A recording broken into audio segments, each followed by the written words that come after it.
Because you too, Cardfight King here, Aqua Life. You already know how it is. Get your hand out the damn camera. Anyways, we have Weiss here doing a dimensional Robo deck profile somebody wanted to see. And so, here we go. Yu-Gi-Oh! Is turned upside down because we don't play that game anymore. I like this mat, though. Yeah, I know. Like But Yu-Gi-Oh! Has to be turned upside down. Okay.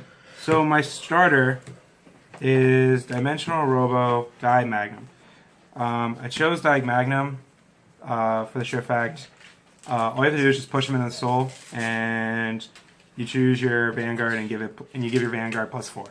So I chose it because there's a lot of control decks out there, and since he's not restricted by generation break, you can just use him whenever you want and go off and not have to worry about losing him.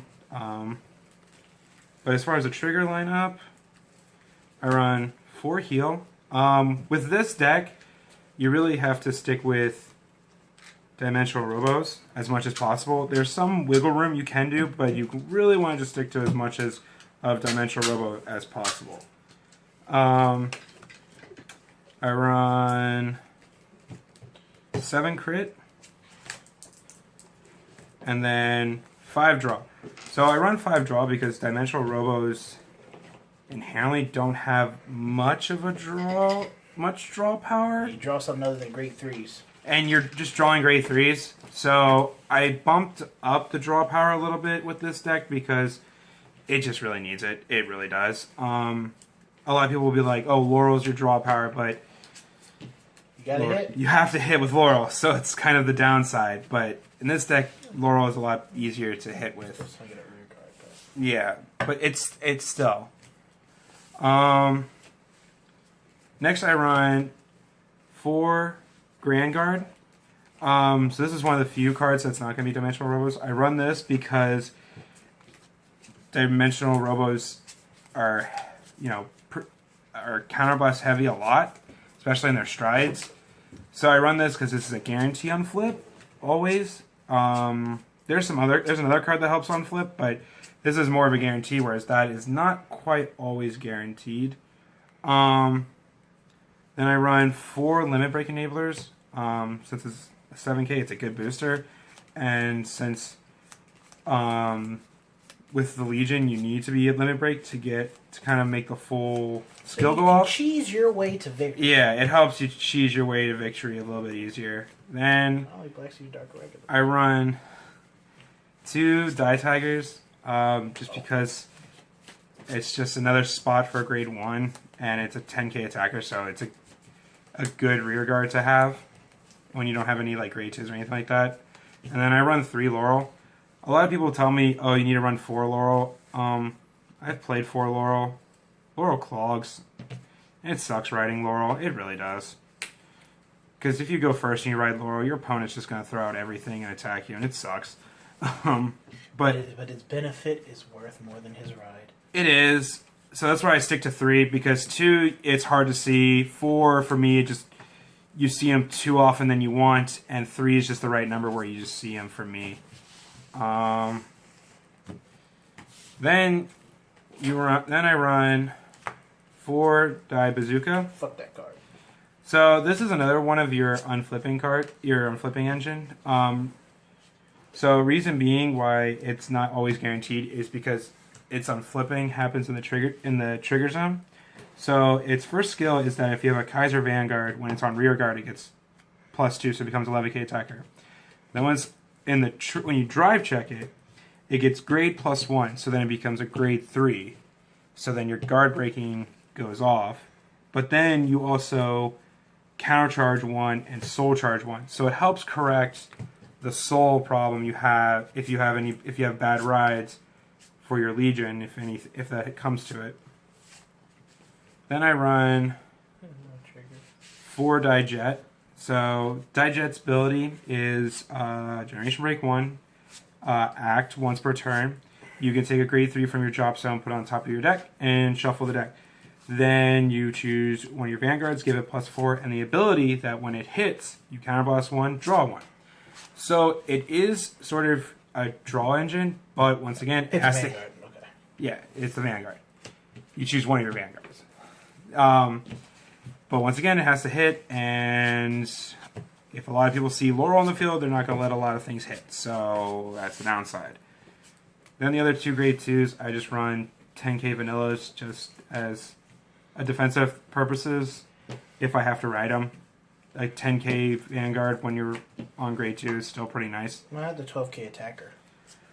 12k attacker is fine. I just chose this just for vanilla purposes because there's a lot of weird stuff out there right now, and just the flat 10k does help a lot sometimes because you just never know what you're going to run into. The 12k attacker is perfectly fine. You can run that. There's nothing wrong with that either. Just your choice. That's just a more preference. The other two are I consider mandatory really.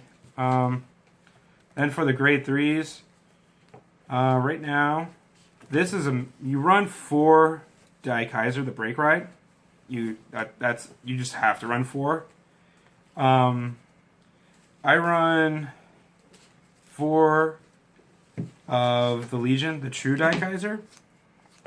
You run Daikaisers because of the stride, and you run the brake ride more often because if you brake ride the Legion, then every time when you hit a grade 3 and you counterblast 1, it double guards brakes. So it's kind of really devastating. And then especially since, you know, things are out there are crazy and people want to play decks where you don't want to go to Generation Break or go to grade 3, you can still brake ride because there's no restriction. You can bring out a limit break enabler, brake ride, and go into, say, you know, another Daikaiser, counterblast 1, you know, get plus 10k in a grid. And if you drive check a grade 3, you guard break. So, and then I run 2 of the true Daikaiser's mates, the Great Dayusha. I run 2. I'm thinking about just bumping up to 3 just because there's some times where, you know, he may get damage check. He may be in your hands. So I may put him at 3 and put the Great Daikaiser to 3. Doesn't really matter. The personal preference. But you kind of, with this deck, with D-Robos, you want to run 9 to 10 grade 3s and then the 4 Daikaisers, because then that way that's 14 grade 3s in your deck. So that way you'll eventually hit when you need to. On to the extra deck. So I run 2 of the Enigman G Guardians, and then 2 of the Caribou of the Cosmic Hero G Guardian. So the reason why I do this is I run the Enigma one because a lot of people sometimes when they realize they know that you have Caribou in your stride deck, is that they won't sometimes swing with a booster, so it'll be 26. Caribou, your opponent has to swing at you 30 plus for him to go off, whereas Enigman, it only needs to be 20 plus. So 20 plus gets an extra plus 5, brings the Vanguard up to 31. That's an easy one to pass. Caribou, when your opponent does boost and he goes above 30, you know, it gets an extra 10k, then you can drop a card, give the Vanguard permanent plus 4, and then it creates, you know, that creates 40, so that way you're golden there. Then I run 1 Sabreeze, and then 1 X-Rogue. You run Sabreeze that way. You run Sabreeze because you always run Sabreeze, and then X-Rogue is more of just a tech card for space. There's no real point to it. You kind of really just use them to flip over for something else. But if you do get him up to, you know, 37, if he hits, you draw a card, and then your opponent chooses a card to retire. So I think you get to 34 with like grade 2 that gives him plus 4k. yeah, and then the starter. Yeah, you can get there. It takes a little work. It's possible. Don't get me wrong. It is very possible. But more or less, I usually use him to flip over for something else. I usually don't go into him first. But sometimes, if you only have like 1 counterblast, you'll go into him first because you can't use Die-Earth then right off the bat. Then I just play 2 Die-Earths. Dire is just more for just spamming the field, really. That's really all you use him for. You counterblast 2, search out a grade 3 and a grade 2. You're just, superior calling, that's it. If you happen to go into him second, like as your dimensional robo stride, then he gets an extra crit, because if you have 2 or more face-up dimensional robo strides, you get a crit, but you really don't want to. You kind of want to go in first, because what you want to go into more often is the Daikaiser stride, Daikaiser Leon. His skill is essentially the same thing as a break ride in Legion. But he's act. So counterblast 1 at GB2, flip over a copy of himself. When you drive check a grade 3, you can guard break. So it's a lot more devastating, and it gives a lot of added pressure for the deck. Especially this with Laurel on the field, it's kind of devastating for people, because then you'll just restand and do it again. Because it's not just for the battle, it's for the whole turn, so you can keep guard breaking all you want. And then finally, I run X-Tiger as kind of like, the cleanup crew of the deck. If my opponent is able to survive all this, pretty much he's Blizza with a crit. He gets a +4 for every face-up card in your G-Zone. So he's easily able to get up, in the 50K, 60K, 70K with a crit. So most of the time, if your opponent's wasted all their perfect guards, this will go in and, finish the job. There's a lot of different things you can do with the deck, but you just have to be careful of what you do. Clay was asking me if you can run, say, another card that he loves, which is Grand Revolver. You can definitely run Grand Revolver, because he doesn't require D-Robos. You just have to remember the ride targets. So if you're running him at 2 or 3, it's perfectly fine, but he's nice because he powers up the rear guards, and then he gives the ability to the Vanguard of counter-charging 2. So he's perfectly fine to run. You just got to remember the ride targets. Some other cards that you can put in the deck if you really want to, you can mix Sinbuster in it as the Vanguard, because since it's the soul, you don't really have to worry about it.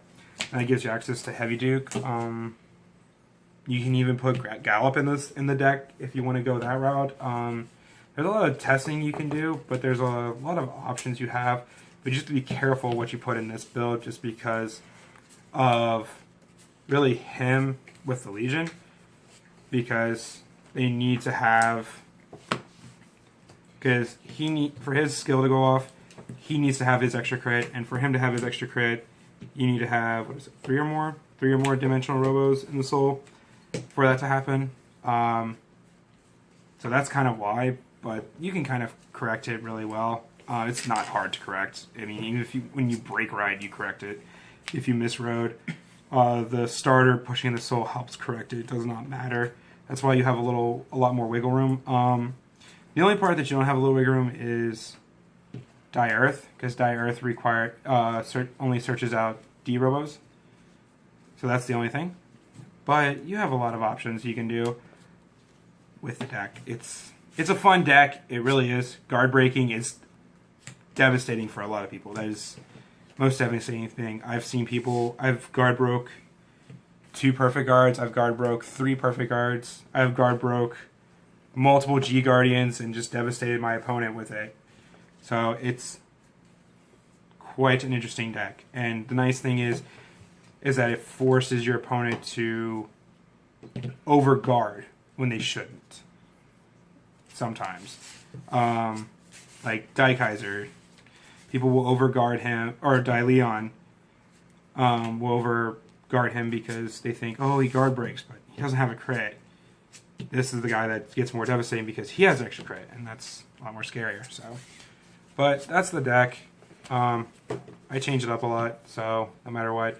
And the other thing I was going to talk about is the starters. So I've seen a lot of people running either one of these starters, including Dai Magnum. I've seen people run Goyusha and Die Shot. Now here's the reason why I'll say this. Die Shot is good. push and soul, give a D Robo +4, and the ability that if you give your Vanguard +4, and then the ability of when it hits, your opponent chooses a card to retire, or you choose one of your opponent's rear cards and retires. Great. Goyusha. Goyusha's bad. Flat out, Goyusha's bad.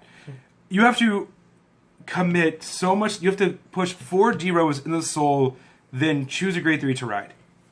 He's bad. Sacrifice your hand advantage. Yes. The deck already has a problem with hand advantage. You're sacrificing your hand to, what? Make sure you have a Daikaiser break ride, so that way you can break ride Legion for that one turn. Okay, cool. You just wasted your entire field for a one play.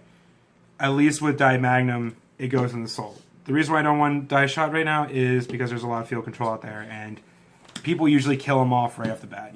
Chrono Fang, once, kills them off right off the bat. Link Joker, they kill him right off the bat. Kagero can kill him right there. So forth and so forth. Insert control deck, he dies. So your choice. But that's what I want to talk about.